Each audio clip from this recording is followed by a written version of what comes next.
ఈరోజు ఈ స్కాములు అనేటువంటివి అమరావతితో మొదలై హంద్రీనేవా దాకా కూడా పారుతూ ఉన్నాయి. ప్రతి విషయంలో కూడా ఎక్కడ ఏది చేయాలన్నా ఏ కార్యక్రమమైనా అభివృద్ధి పేరిట ఆ కార్యక్రమంలో అవినీతి చోటు చేసుకోవడం అనేటువంటిది నిత్యకృత్యంగా మారిపోయింది. ఈరోజు గతంలో చూస్తే కాంట్రాక్ట్ సంస్థలు ఏదైతే ఉన్నాయో రింగు కాకుండా ప్రజాధనాన్ని వృధా కాకుండా ఈరోజు జగన్మోహన్ రెడ్డి గారు అనేక చర్యలు చేపట్టాడు. వాటన్నిటికీ ఈరోజు దాదాపుగా మంగళం పాడి కాంట్రాక్ట్ సంస్థలు రింగ్ అవుతున్నాయి, ప్రజాధనం వృధా అవుతుంది. దాంతోపాటు ప్రశ్నిస్తానంటూ వచ్చినటువంటి వాళ్ళు కొంతమంది ఈరోజు ప్రశ్నించలేక ఆ అవినీతి పాలకులతోనే అంటగాకేటువంటి పరిస్థితి ఏర్పడింది. ఈరోజు పరిస్థితి అందరి కాడికి దోచుకోవడం, ఆ దోచుకున్నది మొత్తం దాచుకోవడం అనేటువంటి సిద్ధాంతం మీద పనిచేస్తున్నారు తప్ప ప్రజల అభివృద్ధిని గురించి కానీ సంక్షేమాన్ని గురించి కానీ ప్రజల యొక్క ధనాన్ని గురించి ఏ విధంగా మనం బాధ్యతగా వ్యవహరించాలి, కస్టోడియన్స్గా వ్యవహరించాలి అనేటువంటి కనీస విషయాలని ఈరోజు దృష్టిలో పెట్టుకునేటువంటి పరిస్థితులు లేదు. అందుకే చెప్పాం, గత ప్రభుత్వంలో ఉన్నటువంటి అనేక రకాలైనటువంటి క్రైటీరియాలు ఉన్నాయి. ఆ క్రైటీరియాలు ఒక్కొక్కటిగా ఈరోజు మారిపోతున్నాయి.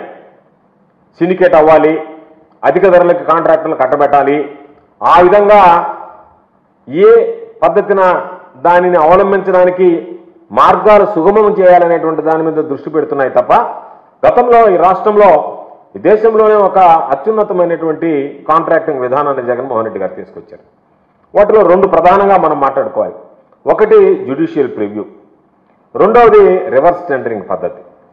ఈ రెండింటిని కూడా చంద్రబాబు నాయుడు ప్రభుత్వం రాగానే ఏదైతే ప్రజాధనం దుర్వినియోగం కాకుండా ప్రజాధనాన్ని కాపాడడానికి, కాంట్రాక్టుల మధ్య పోటీతత్వం నెలకొల్పడానికి, రింగు కాకుండా అవినీతికి పాల్పడకుండా ఉండడానికి జగన్మోహన్ రెడ్డి గారు ప్రభుత్వంలో తీసుకొచ్చినటువంటి జ్యుడిషియల్ ప్రివ్యూ ఏదైతే ఉందో దానిని అటకెక్కించారు. రివర్స్ టెండరింగ్ పద్ధతికి నీరుగార్చారు. వీటి రెండింటికి సంబంధించి రద్దు చేసి గతంలో ఉన్నటువంటి మొబిలైజేషన్ అడ్వాన్స్ అంటే ఏంటి? కాంట్రాక్ట్గా కుడి చేత్తో ఇవ్వడం, ఎడం చేత్తో తీసుకోవడం కమిషన్. ఆ పద్ధతిని మరలా గతంలో లేనటువంటి పద్ధతిని మరలా ఈరోజు తీసుకురావడం జరిగింది.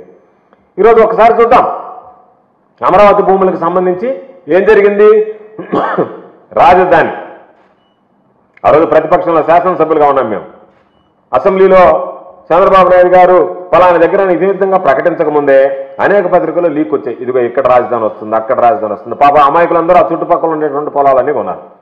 ఒక పక్క వ్యాపారస్తులు రియల్టర్ల దృష్టి మరలించి, మరో ప్రక్క ఎక్కడైతే మీరు అమరావతి పెట్టాలనుకున్నారో అక్కడ ఇన్సైడర్ ట్రేడింగ్ ప్రారంభించి అక్కడ ఉన్నటువంటి వాళ్ళని, నీకు సంబంధించినటువంటి వాళ్ళు, ప్రభుత్వంలో ఉన్నటువంటి వాళ్ళు, పాలకులు నేరుగా వాళ్ళకి సన్నిహితులు, శ్రేయోభిలాషులు, బంధువులు అందరికీ ఎక్కడ అమరావతి అనేటువంటిది వస్తుందో చెప్పి వాళ్ళ ద్వారా భూములు కొనిచ్చి ఈరోజు ఆ భూములకు సంబంధించి రాజధాని ప్రాంతంలో భూములకు సంబంధించి ఈరోజు ఒక్కసారి చూస్తే ఆ రోజు కొన్నటువంటి భూముల విలువ ఈరోజు అక్కడే అమరావతి ఏర్పాటు చేశారు. చెప్పడానికేమో రకరకాలుగా చెప్పారు. ఒక లీకులు ఇచ్చారు, తర్వాత ఒక ప్రదేశాన్ని ఎంపిక చేశారు. ఆ ఎంపిక చేసినటువంటి ప్రదేశాన్ని మీకు సంబంధించినటువంటి వ్యక్తులకు ముందుగా చెప్పారు, వాళ్ళ చేత భూములు కొనిపించారు. ఈరోజు దాదాపుగా 100 రెట్లు ఈరోజు అక్కడ ఉన్నటువంటి భూముల రేట్లు పెరిగాయి. అంటే మీకు సంబంధించినటువంటి ప్రతి ఒక్కరు కూడా కుబేరులుగా మారిపోయారు మీరు తీసుకున్నటువంటి నిర్ణయం వల్ల. ఈరోజు ఒక్కసారి చూస్తే పాపం ఆ లబ్ధి అక్కడ ఉన్నటువంటి రైతులు కరగలేదు. ఎందుకంటే వాళ్ళు భూములన్నీ కొనేసుకున్నారు. చౌకగా కారు చౌక కొనేదే పాపం కొట్టేశారు, కొన్ని కొనేశారు, కొన్ని లా చేసుకున్నారు, కొన్ని బెదిరించి బ్లాక్మెయిల్ చేసి పీకేసుకున్నారు, రకరకాలైనటువంటివి చేసినారు.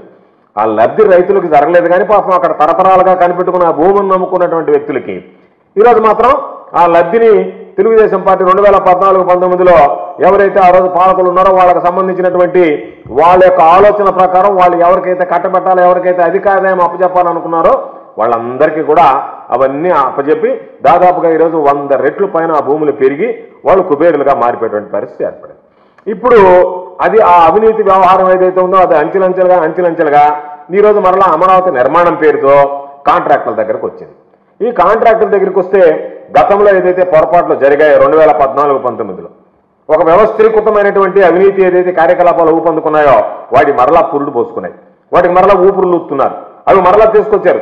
తమకు సంబంధించినటువంటి కాంట్రాక్ట్ ఏజెన్సీలన్నీ తీసుకురావడం, వాటిని సిండికేట్ చేయడం, వాళ్ళకి సంబంధించినటువంటి వాళ్ళకి పనులు అప్పచెప్పడం, వాళ్ళకి పనులు ఇవ్వడం, వాళ్ళకింత దాని ద్వారా వచ్చేటువంటి దాంట్లో మాకింత అనేటువంటి దాని ప్రకారం జరుగుతుంది తప్ప ఎక్కడా కూడా ఈరోజు పారదర్శకంగా జరిగేటువంటి పరిస్థితి లేదు.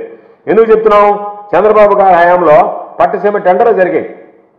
పట్టుసీమ టెండర్లో దాదాపుగా ఆ రోజు 258 కోట్ల రూపాయలు లూటీ చేయడం జరిగింది. అసెంబ్లీలో జగన్మోహన్ రెడ్డి గారు మాట్లాడారు, పదే పదే ప్రస్తావించాం.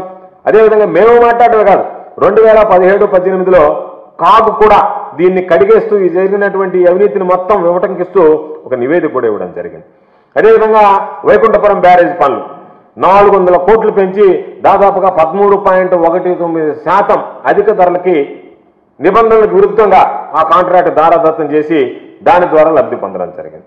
అదేవిధంగా పోలవరం హెడ్ వర్క్స్కి సంబంధించి జల విద్యుత్ కేంద్రం పనులుంటే వాటిని నమోదుగా కంపెనీకి 4.8% అధిక రేటుకి ఇచ్చి 3,216 కోట్ల రూపాయలు ఆ రోజు వాళ్ళకి అప్పగించడం జరిగింది చంద్రబాబు నాయుడు గారు ముఖ్యమంత్రిగా ఉన్న గత ప్రభుత్వంలో 2014-2019 మధ్య.